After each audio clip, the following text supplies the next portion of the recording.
From Hollywood, California, the Lux Radio Theater presents Herbert Marshall and Margaret Sullivan in The Petrified Forest with Eduardo Cianelli.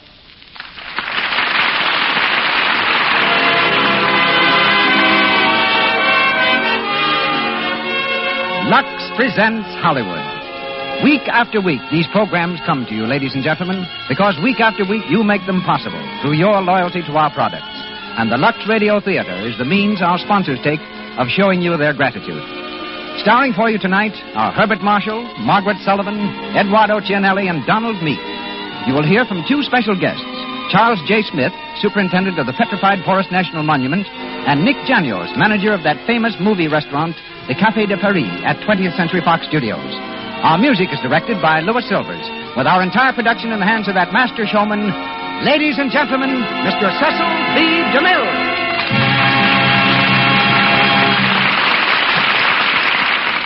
Greetings from Hollywood, ladies and gentlemen. The city of Baltimore gave us the Star-Spangled Banner. It also gave us a star-spangled group of theatrical personalities who assembled there just 5 years ago under the banner of the University Players. At that time, they were an unknown collection of stage-struck youngsters intent on making good. Their leading man was Henry Fonda, and their ingenue, a little miss from Virginia named Margaret Sullivan. They remained in Baltimore 17 weeks, employed by an optimistic producer who paid them $10 a week and meals. This year, as the star of Stage Door, Margaret Sullivan returned to the same city and to the same theater, rounding out a 5-year campaign in a burst of glorious success. When Margaret was in college, her English professor returned an essay she had written with a brief but uncompromising comment, "For heaven's sake, stop acting." Margaret was just stubborn enough to ignore him, reasoning that a girl must have some fun. She's been acting ever since, with her love for the legitimate stage keeping her from Hollywood all too long. She's back here now, however, and starts work shortly on a new film. Margaret has a farm in New Jersey, cooks excellent onion soup, likes fishing, and doesn't mind at all if you call her Maggie. This is her debut in the Lux Radio Theater, and we hear her as Gabby in Robert Sherwood's great play, The Petrified Forest. It's always a particular pleasure to announce the return to our program of Herbert Marshall. When last year, Mr. Marshall was filming the Paramount picture Angel. Since then, with Barbara Stanwyck, he's made Breakfast for Two at RKO. His role tonight is that of Alan Squire. Two other splendid performers also make their Lux Radio Theater debut tonight, Eduardo Cianelli and Donald Meek. A comparative newcomer to pictures, Mr. Cianelli is already duplicating in films the brilliant record he established on the legitimate stage as a character actor. He comes to us as Duke Mantee, while Mr. Meek plays Gramp, Wallace Clark, Mr. Chisholm, and Frank Milan plays Bose. Our play begins. The Lux Radio Theater presents Herbert Marshall and Margaret Sullivan in The Petrified Forest with Eduardo Cianelli and Donald Meek.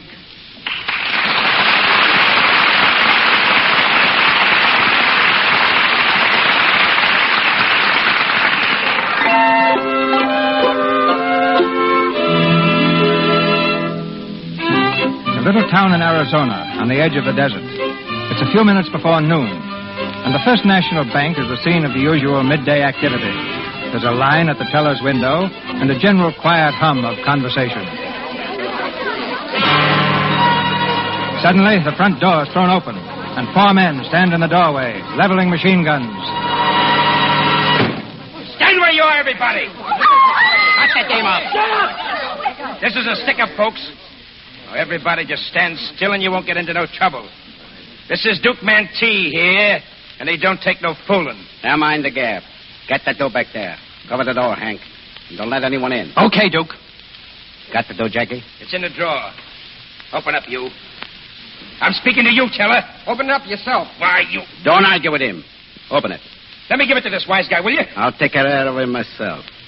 You got the door? Yeah. All set, Duke. Open the door, Duke. Right. Now, everybody stay right where you are. And if any wise guy's looking for trouble, remember, a Tommy gun makes a noise like this. That's just to give an idea. All right, Jackie, let's go.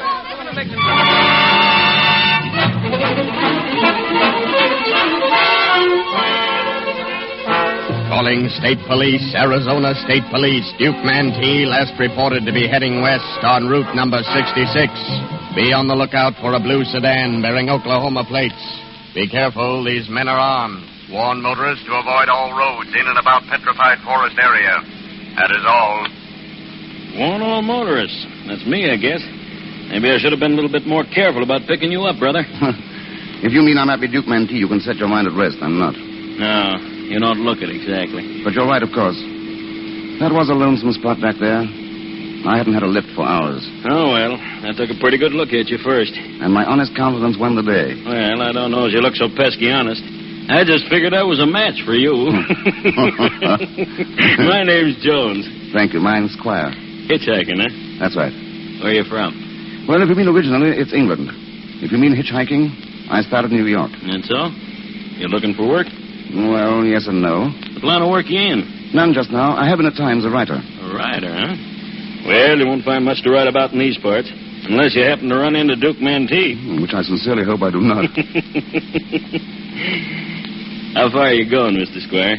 I'm not quite sure. I thought I might find some place to eat. I'm not in a hurry. Well, the nearest place I know is the Black Mesa barbecue stand, the filling station.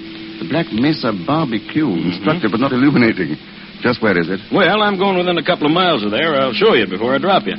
Old man Maple and his granddaughter run it. Ain't so much of a place, but, well, it's all there is. What's the sad news, Gabby? Oh, you had hamburgers, pie, and coffee. That's 50 cents for you, 55 for your friend. Hey, how come mine's more than his? Well, you asked me to put a nickel in the piano, didn't you? Come on, Nick. Don't argue. Here you are, Gabby. Thanks. See you around, Gabby. Yeah. Boy, this place sure is expensive. I don't know. Gabby. Hey, Gabby. Yeah, Gramp. You ought to see Paula back there in the kitchen. I told her Duke Mantee was heading this way, and she's putting sugar in the soup and salt in the coffee.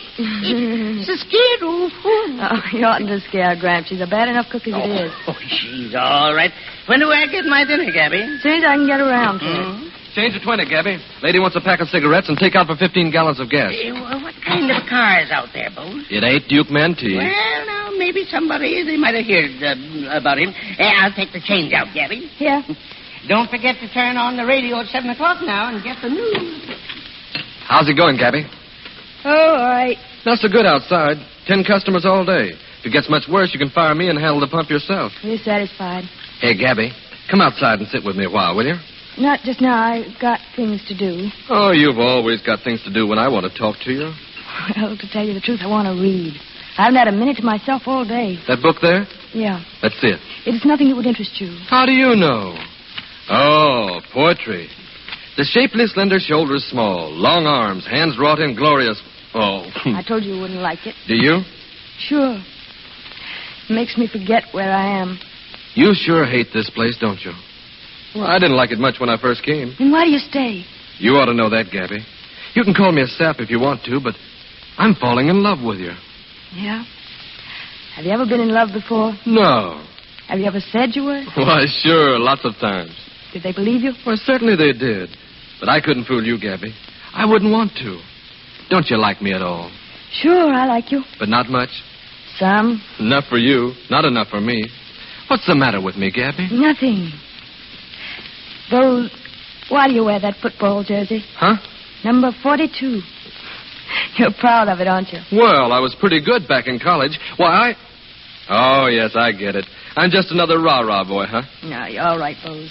Say, what kind of a guy would it take to soften you up anyway? Well, I don't know if anyone could. But I do know you'd have to be different. Not the people around here. You'd have to be like out of another world.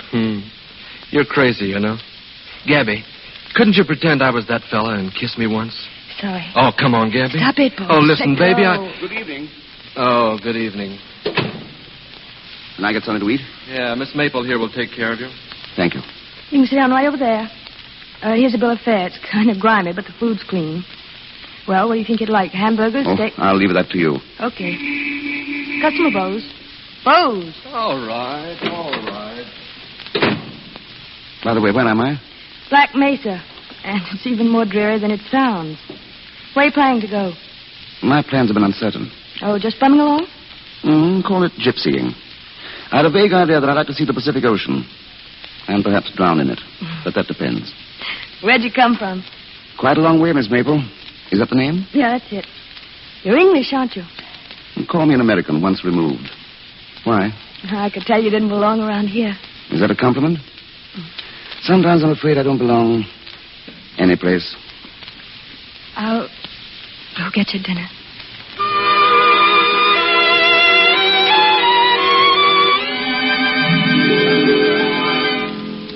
There's his picture in the paper, Mr. Squire. Duke Mantee. He doesn't look very vicious, does he? Well, I'll tell you. You can't tell a killer except by his chin. Did you ever notice that? I don't think I ever saw a killer. Well, I've seen plenty of killers. You ever hear of Billy the Kid? Yes, indeed. Well, I knowed him well. He took a couple of shots at me once. I congratulate you on still being with us. Well, it was kind of dark, and he'd had a few drinks. I don't think he meant to do me no real harm. He just wanted to scare the pants off of me. Grab your cup and ready. Well, by golly, it's about time. Pleased to meet you, Mr. Squire. Pleased to meet you, sir. Like the soup? It's the best I ever tasted. Well, shall I pour your coffee now? Thanks. Your grandfather's a charming old gentleman. Oh, Gramps, all right. He told me he'd been missed by Billy the Kid. Yeah, he tells everybody that. Did I hear him say you're a writer? Yes. See, I haven't met many writers, except Sidney Wenzel. Ever hear of him? Sorry, no, I haven't. He's with some movie company.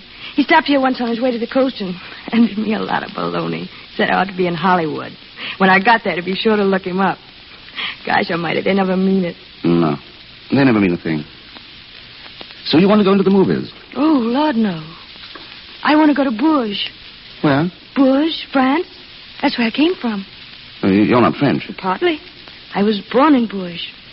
But all I know about it is from the picture postcards my mother sends me. You know, they got a cathedral there. Your mother still lives there? Yeah. Dad brought us back here after the war. Mother stuck it out for a couple of years and then packed up and went back. Some people think it was cruel of her to leave me, but what could she do? She couldn't live here. And you can't blame her for that. Do you think she was cruel? Not if you don't, Miss Maple. She sends me a book every year for my birthday. She sent me this one. It's the poems of Francois Villon. Ever read it? Oh, yes. It's a wonderful portrait. Mother wrote in it, "To my dear little Gabrielle." Gabrielle. That's a beautiful name. Yeah, wouldn't you know it'd get changed into Gabby by these ignorant desert rats. You share your mother's opinion of the desert. Yes. But you find solace in the poems of Francois Villon. They get the smell of gasoline and hamburger out of my system. Huh.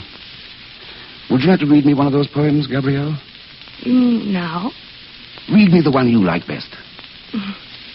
All right. This one here. Well, he wrote it about a friend who was getting married. At daybreak, when the falcon claps his wings, no fit for grief, but noble heart held high, with loud, glad noise he stirs himself and springs, and takes his meat, and toward his lure draws nigh. Description of car follows. Blue sedan bearing Oklahoma plates. There's a bullet hole in front fender, shattered glass and rear window. Mentee's girl is riding in the car with 4 men. Turn that thing off. Wearing a long... This car is dynamite, Duke. They've got us spotted, Duke. We got to switch cars. Shut up. Let me think. Doris. Yeah, Duke? You got to get out of this car, see? We'll pick up another one down the road, and you and Mike and Flint can drive it around till the cops get off our tail. Oh, Duke, I'd rather be in your car. I don't like to travel without you. You'll be safer, kid. As if I cared. Mean that? Don't you know it? Oh, Duke. No. You got to switch, kid.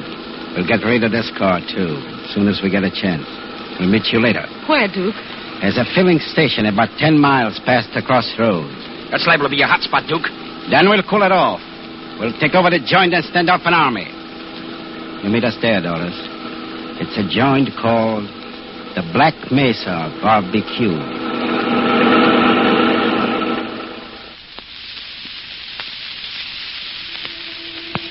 Seeing reason wills not that I cast love by, now here with reason shall I chide and fret. Go on, Gabrielle. Nor cease to serve, but serve more constantly. This is the end for which we twain are met.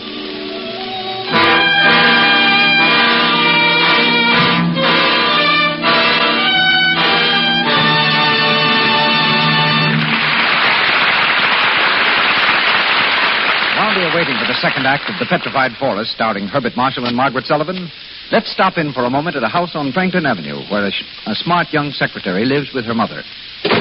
Mother. Oh, there you are. Oh, please be an angel pet and press my white evening dress. Ooh, well, there's no knowing where a Kansas cyclone will strike next. Now, would you mind explaining why, if you knew you were going out tonight, you didn't phone me from the office? Oh, darling, please get into action. This is a crisis.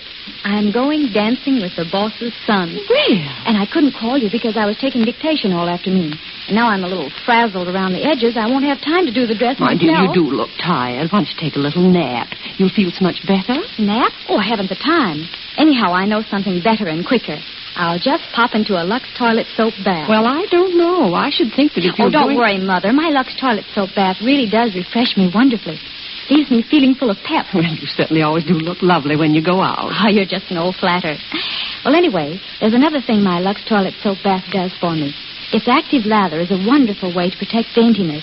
And I love the delicate perfume it leaves on my skin. Well, hurry up, dear. You won't be ready in time. All right, I'm off to my beauty bath. Be nice to Bill if he gets here before I come down.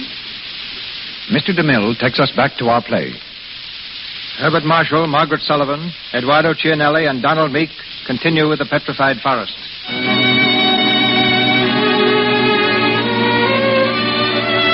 A few minutes have passed. Purple shadows are gathering over the desert. In the Black Mesa barbecue, Gabby and Squire, unaware of the approaching gangsters, continue their talk over the lunch counter.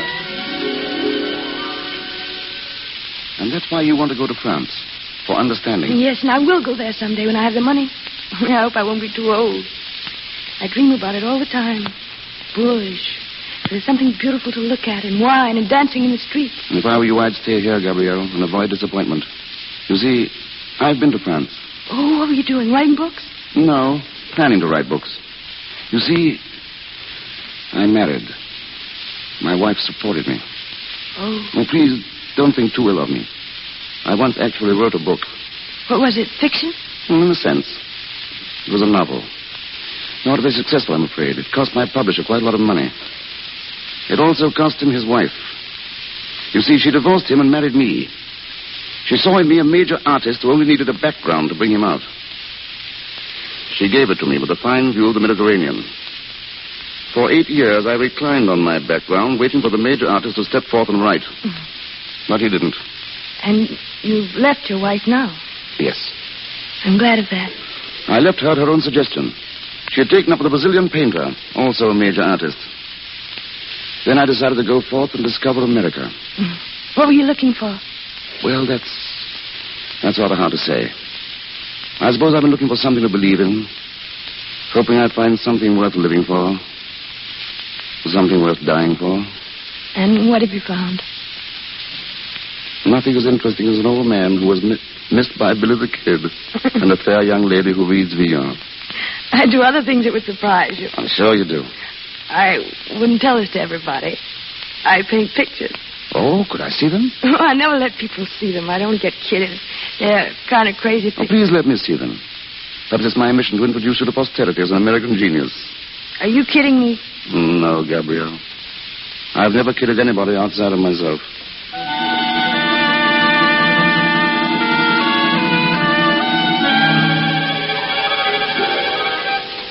Mr. Bowles, you don't like your dinner?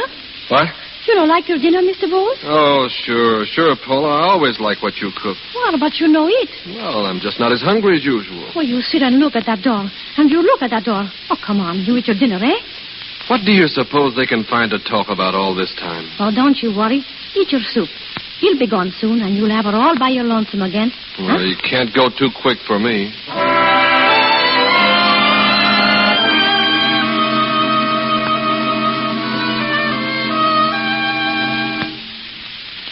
Well, that's a lot of them.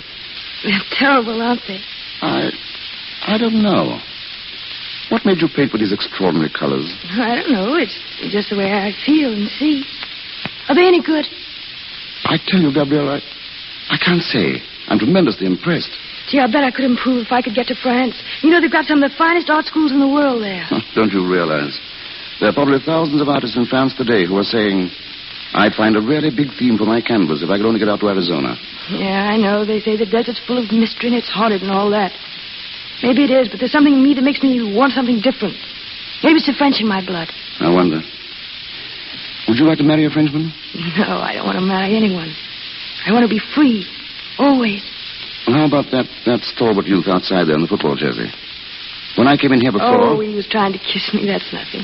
There's always a chance of development. Yeah, he's after me, all right. Do you think he'll succeed?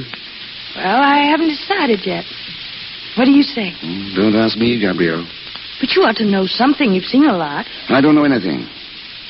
You see, the trouble with me is I belong to a vanishing race. I'm one of the intellectuals.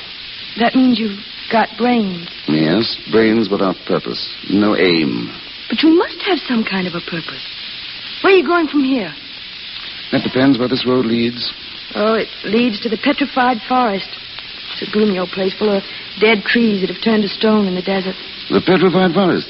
A suitable haven for me. Perhaps that's what I'm destined for, to make an interesting fossil for future study. Alan Squire, a specimen of the in-between age who was born too late for the Great War and too soon for... This coffee's good. Here, have some more. You know, you talk like a darn fool. I know it. No wonder your wife kicked you out. No wonder she fell for you in the first place. What did you say your name was? Alan. Alan? I've been thinking. About what? Thinking how wonderful it would be to go to France with you. To see all its beauty through your eyes. To learn all about its art from you. You know, you could make an artist out of me, a real artist. You could make me think and feel. Oh, it would be glorious. Alan, could it possibly be? I'm afraid not. I could never retrace my steps. Oh, you mean you haven't enough money? Even that is an understatement. Well, I haven't enough either yet. But I've got a lot coming to me someday. What? Are you proposing to me? Trying to turn me into a gigolo again? No, it'll be different this time. Listen, do you know how much Grant has got salted away in the bank at Santa Fe? $22,000 in Liberty bonds. I wish he'd give it to me now while he's living, but he won't. But it's all willed to me. Of course, we might have to wait years and years for it, but if you'd only stay... You think you'd like me as a life companion? Yes, I know I would. And I don't make mistakes. Wouldn't you like to be loved by me?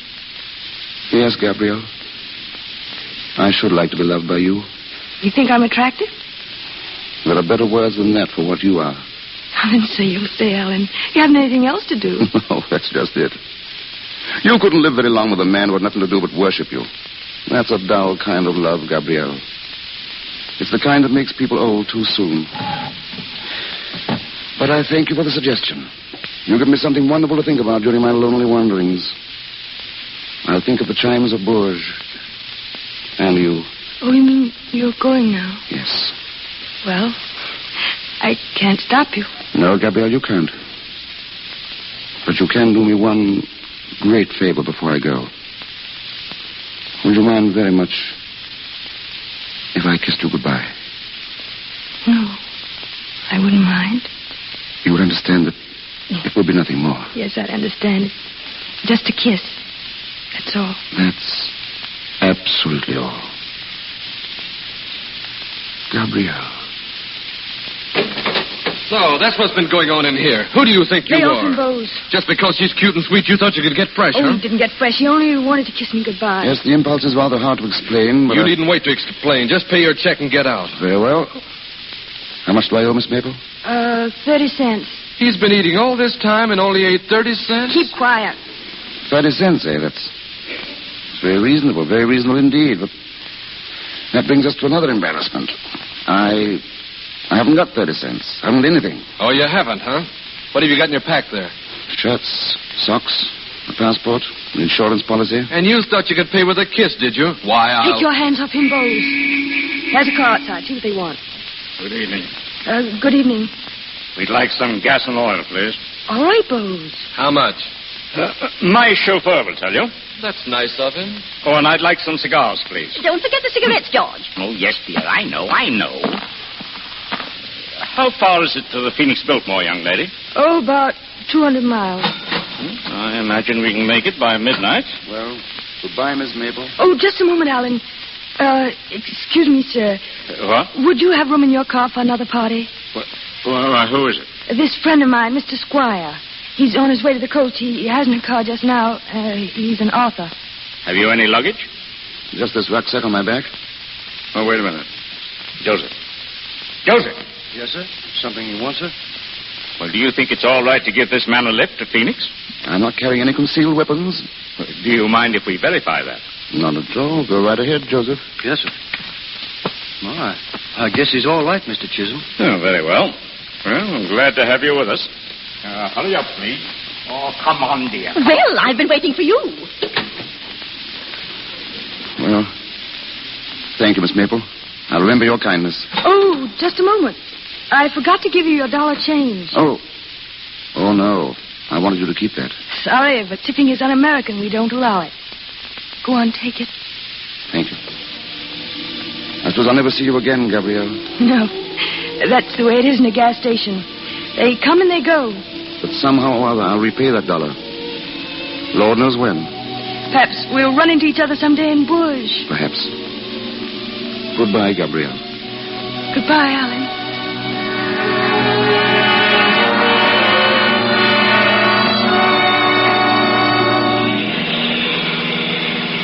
What did you say, Joseph? The lights are down there on the road. Don't stop, Joseph. You never can tell what it might be. It looks like a car pulled right across the center of the road.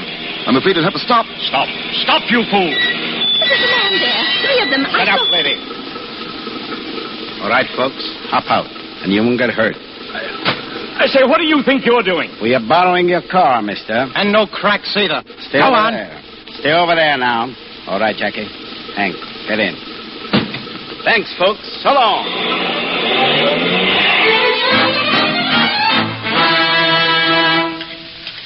Can I help you with those plates, Gabby? No, thanks. Funny guy, that panhandler. When he was getting in the car, I got feeling kind of sorry for him and tried to slip him some change. You did? Yeah, but he wouldn't take it. Handed it back. Didn't mind holding you up for a meal, but he had too much That was pride. awful nice of you, Bose. I appreciate it. Say, you talk as if you were nuts about him. I'm not nuts about him. Well, if you appreciate it so much, how about being a little nice to me for a change? Yeah, I'd like to be nice to you, Bose. I'd like to be nice to everybody. Well? I'll think about it, Bose. Oh, gee, Gabby, you're a swell girl. I'm crazy about you, honey. Honest, I am. In here. Bose. Shut up, lady. Now behave yourself and nobody will get hurt. Cover the back door, Hank. Sure. Who's the boss here? What's it to you? Listen, wise guy. This is Duke Mantee here, the world-famous killer, and he's hungry. Shut up, Jackie. Who's in that other room? Only one old My man. grandfather's in there. Go get him, Jackie. Okay, Duke. What do you got to eat, sister? Here's the bill of fare. He's got a nerve. Don't give it to him. Shut up, you, and sit down. Football player, huh? Yes, and you better not let me get close enough to take a sock at you. I used to be quite a fan. Hey, cut it now. Come on. Come on in here. Here's the old man. Sit down, Pop. So you're Mantee, huh? You're the killer. That's right, Pop. But just sit tight and you'll be okay. You needn't think I'm scared of you. I've knowed real killers. Gabrielle. Alan, why did you come back? There's some bandits around here. Yes, so we heard. They stole Mr. Chisholm's car. All right, buddy, take it easy. Oh, my friend of the road. Sit down, pal, down here. Why, thanks. I'd be delighted. That's Duke Mantee, Mr. Squire. What did I tell you about a killer's chin, huh? He's a killer, all right. He's a gangster and a rat. Shut up, Bose. Yeah, and if the sheriff finds out he's here, we'll have some real killing, won't we? The cops ain't likely to catch up with us. Not tonight. So we can all be quiet and peaceable and have a few beers together and listen to the radio. Because I may as well tell you, folks, old Jackie there with a machine gun is pretty nervous. And he's got the itch between his fingers. So let's everybody stay right where they are.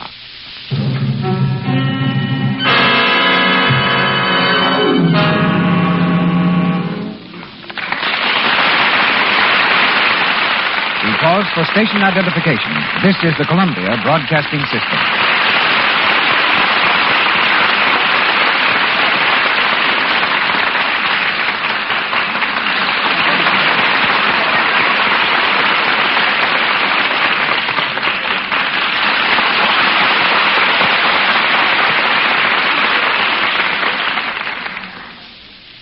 Act 3 of our play, starring Herbert Marshall and Margaret Sullivan, will be heard shortly. It's undoubtedly true that most of us are a lot more familiar with the play and the motion picture called The Petrified Forest than with the 90,000 acres in northeast Arizona from which the drama borrowed its name. A national monument, the Petrified Forest is one of the most amazing and least known spots in the United States. It comprises 6 distinct forests, including a portion of the fabulous Painted Desert. In charge of this vast area is Charles J. Smith, one of the ablest rangers in the National Park Service. Formerly at Yellowstone Park, then chief ranger at the Grand Canyon, Mr. Smith has been at the Petrified Forest since he became its first superintendent 8 years ago. Mr. Smith, the heroine of our play called the Petrified Forest a gloomy old place full of dead trees that have turned to stone. What have you to say about it? Well, Mr. DeMille, it's certainly an old place, and it certainly is full of trees turned into stone. But as for being gloomy, well, to me it's the most awe-inspiring sight in the whole world. One of our 6 forests happens to be called the Blue Forest. I can easily understand that if anyone wanders out there all alone and is inclined to be a little moody, the weird atmosphere of the place won't make him any more joyful. But that isn't why it's called the Blue Forest. It got its name from the deep blue color of the rolling hills. Well, let me turn tourist, Mr. Smith, and ask you just what the Petrified Forest is and how it came to be. It's a vast area, Mr. DeMille, covered with huge trees that grew and spread their branches 150 million years ago. In those days, the land was a tremendous swamp. The only living things were the trees, a few plants, and several species of ferocious-looking reptiles, the like of which you see today only in nightmares. Nature sent floods, earthquakes, and storms, and buried everything under 3,000 feet of mud, water, and gravel. Then, after 100 million years, Mother Nature, being a woman, changed her mind. She sent winds, rains, and more storms to erode the earth, to sweep it away, and bring this forgotten cradle of life back into the light of day. The bones of the reptiles have turned to fossils, and the trees lie stretched out on the earth, petrified into a substance almost as hard as diamonds and of tremendous weight. But what made them turn to stone? The great pressure under which they lay, together with the minerals in the waters that once rolled over them. The trees have turned from wood into gorgeously colored semi-precious stones. The outside is reddish-brown, but where the logs have broken apart, where they have crashed into heaps of stone, they are glittering masses of pure agate, carnelian, amethyst, jasper, and onyx. Were all the trees in the Petrified Forest blown apart, and their semi-precious jewels extracted, there'd arise a mountain of glittering stones worth a fortune. That statement, Mr. Smith, is apt to bring half the country to your doorstep tomorrow. I'll be glad to welcome them.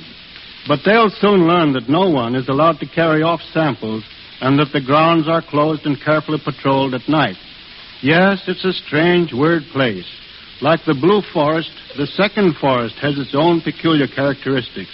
There, the ground is covered with chips of petrified wood, and at times, as you walk through them, they'll ring out with a tinkling sound like the music of tiny silver bells. Have you ever encountered any incident such as our play presents? Has a bandit ever sought sanctuary in your hills and deserts? No, not that I know of. But Route 66, which was undoubtedly the road taken by Duke Mantee, leads right into the forest. And coincidentally, at exactly that point is a little lodge and filling station very similar to the scene of tonight's play. Years ago, the Painted Desert was a favorite haunt of killers and bad men, and today we're called upon now and then to watch for fleeing bandits. One of the most ironical happenings occurred in the forest when a woman and her 2 children were trapped by a terrific blizzard. All about them were logs of wood that might have made a roaring fire and saved them. But the wood was stone, and days later the 3 bodies were found, frozen to death in a forest. Besides the trees, the Petrified Forest contains 100 ruins of the homes of prehistoric Indians. They lived there some 1,000 years ago, and the forest contains several huge boulders on which these Indians carved their queer symbols and drawings. The carving that puzzles me most is a picture of a stork carrying a baby. But I've never been able to find out how an Indian happened to make a picture like that in prehistoric times at the edge of the Arizona Badlands. But maybe he was the Walter Winchell of the tribe and chose that modern manner of announcing a blessed event. The National Park Service wants you to visit the Petrified Forest And that's one of the sights we'll be very happy to show you in this fascinating land of shimmering color. Thank you. Thank you, Mr. Smith. That's very interesting.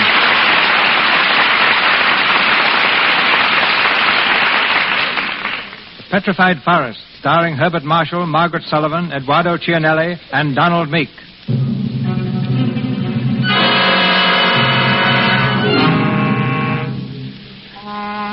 1 hour later, with Duke Mantee and his gunmen still masters of the situation, the Black Mesa barbecue presents a strange picture. Gabby, Allen, Gramp, and Bose are huddled together near the counter. On the other side of the room, the gangsters sprawl comfortably in their chairs, listening to the radio, machine guns resting on their knees.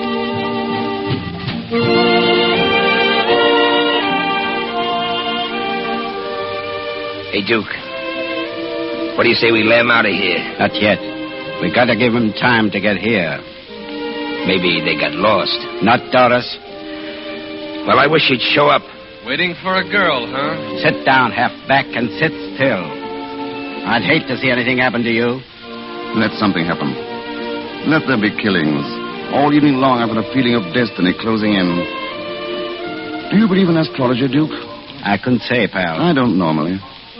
But when I was coming back here along that road, I began to feel the enchantment of this desert. The stars seemed to be mocking me and saying, "This is the end of your terror. You thought you could escape it, but we know better." Perhaps they know that my death is imminent. It's a fascinating thought. Let's skip it. Bring some beer for the bunch, sister. Yeah, None for me. Why not? I don't drink with murderers. I'd be a little tactful, Bose. Remember, they're your guests. Guests? Cowards that haven't got the nerve to tackle life with their brains and principles. They've got to use guns, yellow rats. Step over to this side of the room, halfback. What? Come on, move. Sit down, Jack, and get still. I want to hear the news. Didn't you hear what he called you? Sit down and keep quiet. Gang. The gang made its escape in 2 cars, one of which contained Mantee and 3 other men. The other car contained 2 men and 1 woman. National Guardsmen are cooperating with the state police to bring to justice these killers, who are wanted for a score of bank robberies and cold-blooded massacres. Take a bow, Duke. And now we continue with the orchestra. Going to make a run for the border, boys? Oh, sure. And we're going to give you our whole route, so you can tell the cops to get us a motorcycle escort. No, honest, Duke. Are you going on, or are you spending the night here? Can't say, Pop. Maybe we'll decide to get buried here. Better come with me, Duke. I plan to be buried in the Petrified Forest. That's where I belong. So do you, Duke. Maybe you're right, pal. I'm eternally right. But what use do I make of it? nothing. You don't make use of anything. Love, life, anything else. Do you, Ellen? No, Gabrielle. Do you mind so much? After you left today, I felt as if something had been taken out of me. As if I'd come out of a dream. I caught on to myself, and I know I'm just another desert rat, and I'll never be anything else. All that bunk about going to Bourges and art and dancing in the streets. Remember what I asked you about going to France? Yes, perfectly. But you wouldn't have done it, even if we'd had the money, would you, Alan? No, Gabrielle. I knew it. I knew you didn't give a hoot for me.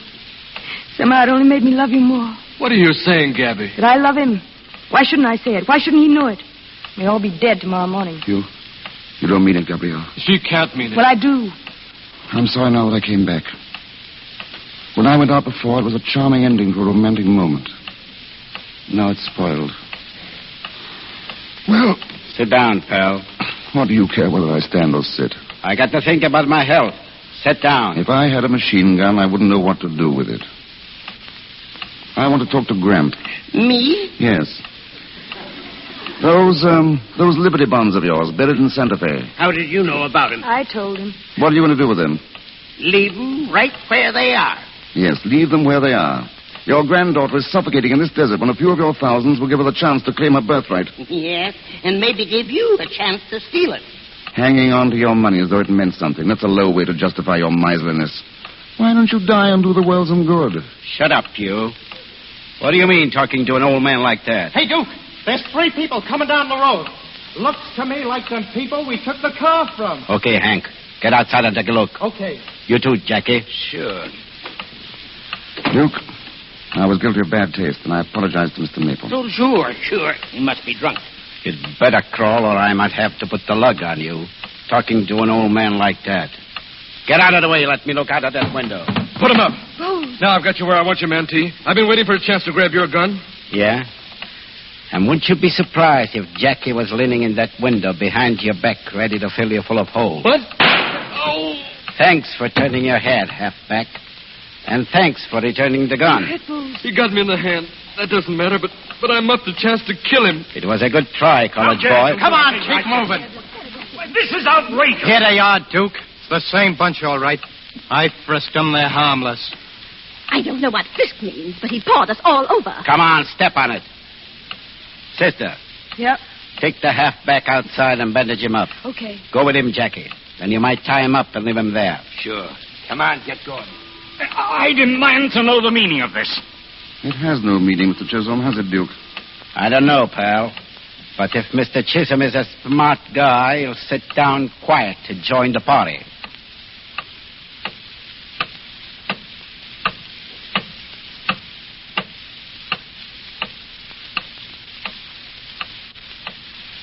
Hey, Duke, I'm getting jumpy. Shut up. Go out and see if Jack is with that dame and the halfback. They're okay. He's tying them up. I say, Duke. What? Would you mind passing me that rucksack? It's on the table there. What do you want with it? Just inside. Just reach inside and hammer that little life insurance policy that's there, will you? What do you want with your life insurance? Expecting to die? You've guessed it, Mr. Maple. Here. Thanks, Duke. Now, may I take my fountain pen out of my vest pocket? Okay, but take it easy. What you going to write, Mr. Squire? You'll see in a minute. Duke, I have a great favor to ask of you. Yeah? I don't think you'll refuse me because you're a man of imagination. What are you getting at? This insurance policy. It's my only asset. It's for $5,000. I've written on the policy that I want the money paid to Miss Maple, that young lady inside. If Mr. and Mrs. Chisholm will witness my signature, I'm sure it'll be all right. Oh, certainly. I'll be glad to. What's the idea? Well, Duke, after they've signed, I'd be very much obliged if you'd just kill me. What? It couldn't make any difference to you, Duke. If they catch you, they can only hang you once. And you know yourself they've got more than they need against you. Good Lord, he is drunk. You know, I believe you actually mean it. Good for you, Mrs. Chisholm. You're a kindred soul. You're in love with her, aren't you? Yes, I suppose I am. I want to show her that I believe in her. And how else can I do it? Living, I'm worth nothing to her. Dead, I can buy her tall cathedrals and golden vineyards and dancing in the streets. One well-directed bullet will accomplish that. This document will be my ticket to immortality. Will you do it, Duke? I'll be glad to. Thanks, Duke. Just let me know when you want it. Pick your own moment. Say just before you leave. But I prefer to have her think you did it in cold blood. Will you all please remember that? Certainly we'll remember. Of course. Mr. Squire, before you do this, let me tell you one thing. Yes? There ain't a woman alive or ever did live that's worth $5,000.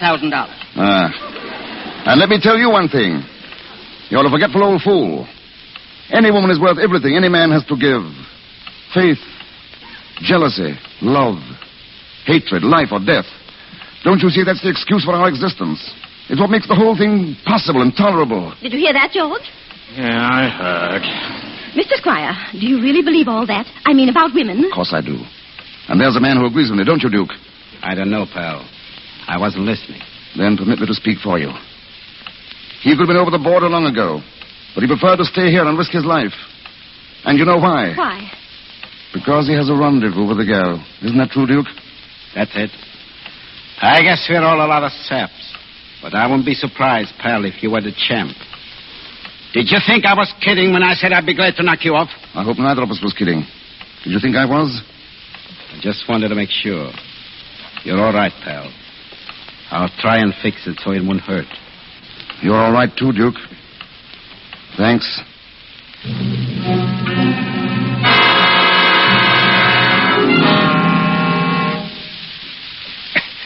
Okay, Halfback. These ropes ought to hold you for a while. How's your hand, Bose? It's okay, but don't leave me, Gabby. I'm sorry, Halfback, but she's coming back inside with me. Go on, sister. Gabby! Gabby! I tell you, Duke, we got to blow. We'll give him 10 minutes more. Here's the dame, Duke. Say, what's this about 10 minutes? You heard it. Turn on that radio. 10 minutes. Gabrielle, I got to speak to you. You can wait until after they're gone. I can't wait. I mean, when they go, I go. I have to tell you now that I love you. Now listen, Alan. I tell you solemnly that I love you with all the heart that is left in me. He does love you, my dear. He told us so. Please, Mrs. Chisholm, I'm quite capable of saying it, even if I'm not capable of making you believe it, Gabrielle. Don't make a fool of yourself, Alan. They're all staring at you. I know they are. But you've got to believe it, and you've got to remember it. Because, you see, it's my only chance of survival. You'll find a line in that verse of Beyond that fits. Thus in your field, my seed of harvester will thrive. Alan, dear, I think you're kind of crazy. And I guess I am, too. And that's why I think we'd be so terribly happy together. Don't say that, Gabrielle. Why not, when I believe it with all my heart? Well, maybe we will be happy in a funny kind of way. Alan, Hey, get away from that guy. Leave him alone. Alan, if you're going away, I'm going with you wherever it is. No, Gabrielle. I'm not going away. I don't have to go any farther, because I found the thing I was looking for. I found it here, in the Valley of the Shadow. What have you found? I can't quite say, because I don't quite know yet. All right, Duke. We needn't wait any longer. And here's a news flash, folks. Mr. Squire. Part of Duke Mantee's gang has just been captured. Duke!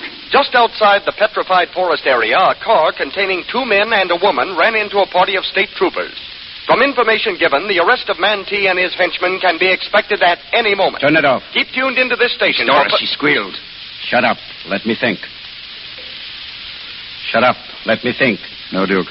Don't waste any time thinking. That isn't your game. You've got to keep going and going and going. If I only knew where they took her. You're thinking of revenge, Duke. Don't. Don't give your life for anything so cheap. Duke, for God's sake. All right. We're going. Wait a minute. You're not forgetting me.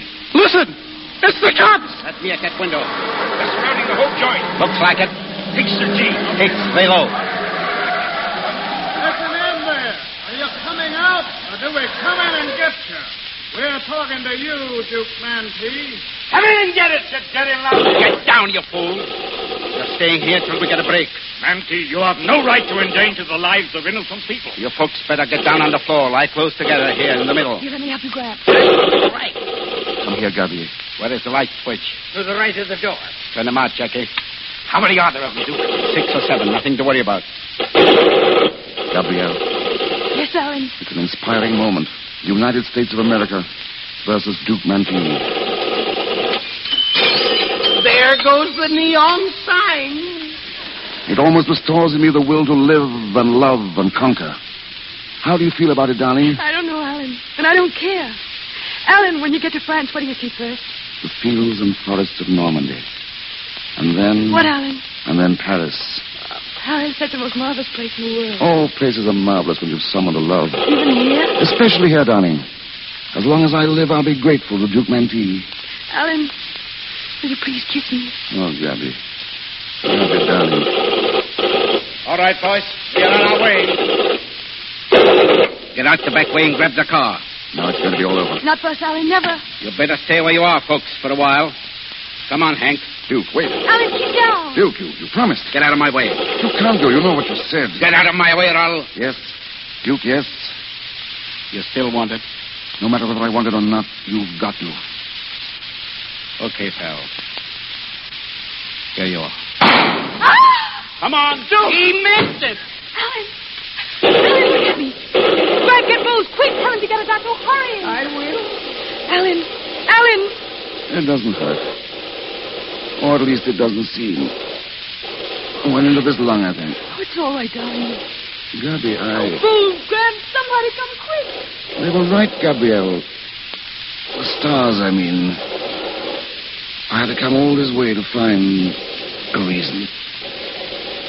Duke understood what it was that I wanted. I hope you will be happy. Gabrielle. What, Alan? What?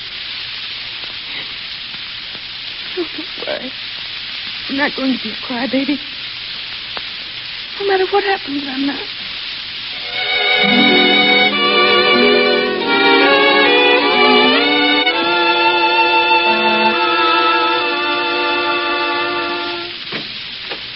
Gabby. What, Rose? They got Mantee, Gabby. Did they? How is that fella? The doctor's in with him now. He's pretty bad. Oh, gee, that's tough. He was a good guy up there. If he doesn't come back, we'll bury him out there in the Petrified Forest. The Petrified Forest? That's what he wanted. Doctor. Miss Maple? How is he, Doctor? Is there any chance at all? Yes, there is. Oh, what do you... He has a chance to live, if he wants to. Oh, let me see him. Let me speak to him.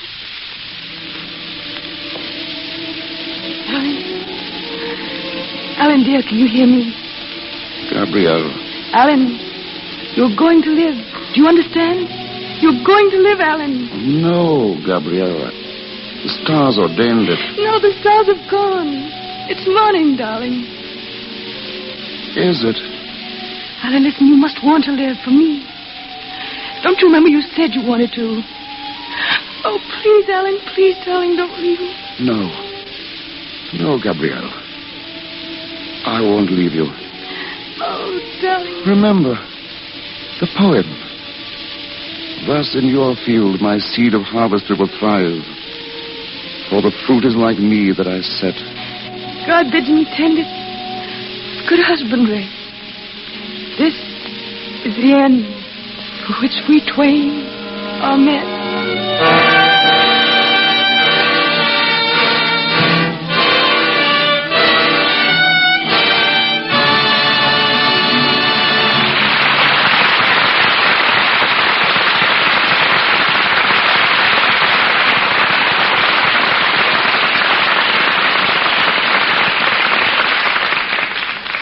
And so the Petrified Forest joins the long list of plays produced in the Lux Radio Theater.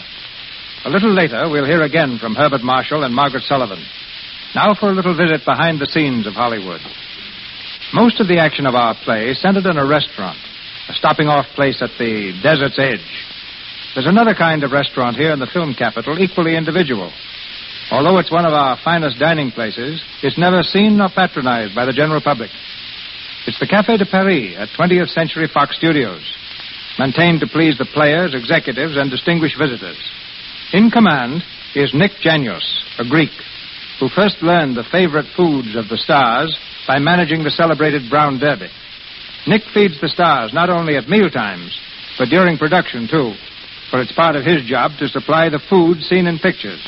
Is that correct, Nick? Yes, and it's quite a task when you have a picture like wife, doctor, and nurse. For example, a lot of the scenes take place in the kitchen of a nightclub. So I had to supply hundreds of pounds of food, complete equipment, and teach the actors to act like chefs. Why is it, Nick, that so many of your countrymen own restaurants? Why are so many Chinese in laundry business? You're going into reverse. I'm the one who asked the questions. Well, next time, ask him for an easy one. Like, why so many stars use Lux toilet soap? Well, why wait till next time? All right, in the first place, it's the official soap at 20th Century Fox Studios. And anything that stops with Mr. Zanuck is good enough for me. Okay. What's your next course? What more can you tell us about supplying food for pictures? Is there a particular knack, Nick? That's pretty good. For one thing, we have to be just as accurate in food matters as we are in costumes or backgrounds. Take the picture in old Chicago. I supplied the hundreds of loaves of bread for the production. And since the time is 1871, the bread had to be baked in a round form used in those days.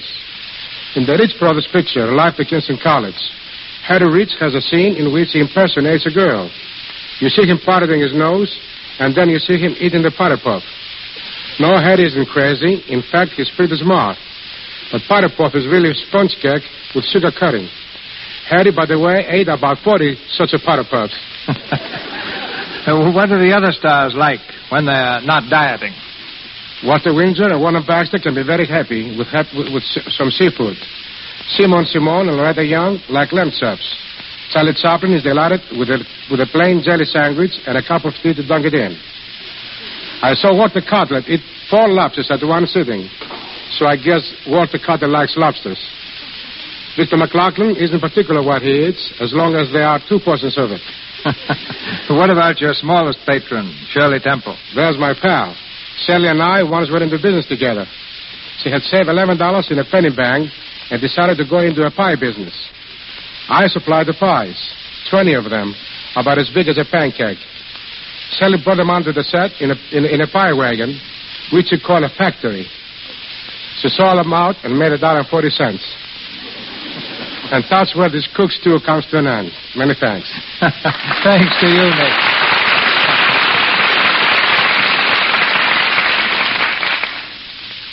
With Herbert Marshall just back from New York, and you, Miss Sullivan, about to depart for your hometown of Norfolk, Virginia, we were very lucky to have you together for tonight's play. Thank you, Mr. DeMille. And it's nice to have a chance to say something about Lux toilet soap. As long as I can remember, I've used Lux toilet soap at camp, in school, in college, in the theater, and in Hollywood. I guess that's the best indication of how good I think it is. Now, I think it's about time we heard from Mr. Marshall. Oh, thank you. Several years ago, ladies and gentlemen, when I left London and came here, I encountered many new things. New people, new country, new customs, and a new day, soon upon us, called Thanksgiving. Perhaps Thanksgiving impressed me more because it was new to me. But I've never quite gotten over it, and I hope I never shall. Besides the good fortune which may come to us as individuals, there is that which we all share in common. There's peace in this land. There's freedom and there's work to be done. Dogs still wag their tails. The sun is warm, and sleep still comes at the end of the day. These are great things. For them, let me join you and give thanks. Good night. Good night, Bob. Good night, Mr. Ladies and gentlemen, this is your announcer, Melville Ruick. The great show planned for your entertainment next Monday will be announced in just a moment by Mr. DeMille. Tonight, our stars were assisted by Frank Milan as Bose, Wally Mayer as Jackie, George Trevell as Hank, Martha Wentworth as Mrs. Chisholm, Margaret Brayton as Doris, Frank Melton as lineman, Lou Merrill as doctor, Frank Nelson as radio announcer, Ross Forrester as Joseph, and James Eagles as bank teller. Mr. Cianelli is from RKO Studios. His new picture is Hitting a New High, starring Lily Pong. Louis Silvers appeared through courtesy of 20th Century Fox Studios, where he was in charge of music for Second Honeymoon. And now, our producer. What would you do if you woke up some morning and found yourself heir to a huge fortune? Around this theme, dozens of books and plays have been written. Outstanding among them is J. Hartley Manor's romantic comedy, Peg o' My Heart, which tells the story of a little Irish girl suddenly lifted from the deck of her father's fishing boat and deposited in the luxury and splendor of English aristocracy. This is the play we bring you next Monday night, starring the same glamorous personality you saw in the film, Miss Marion Davies. Co-starred with Miss Davies will be Brian Ahern, and the supporting cast of famous players includes Benita Hume, J. Farrell MacDonald, and Gerald Oliver Smith.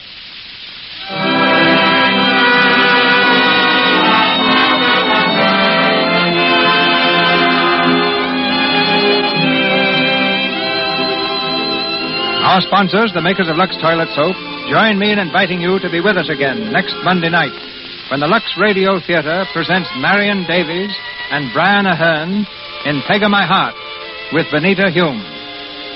This is Cecil B. DeMille saying good night to you from Hollywood.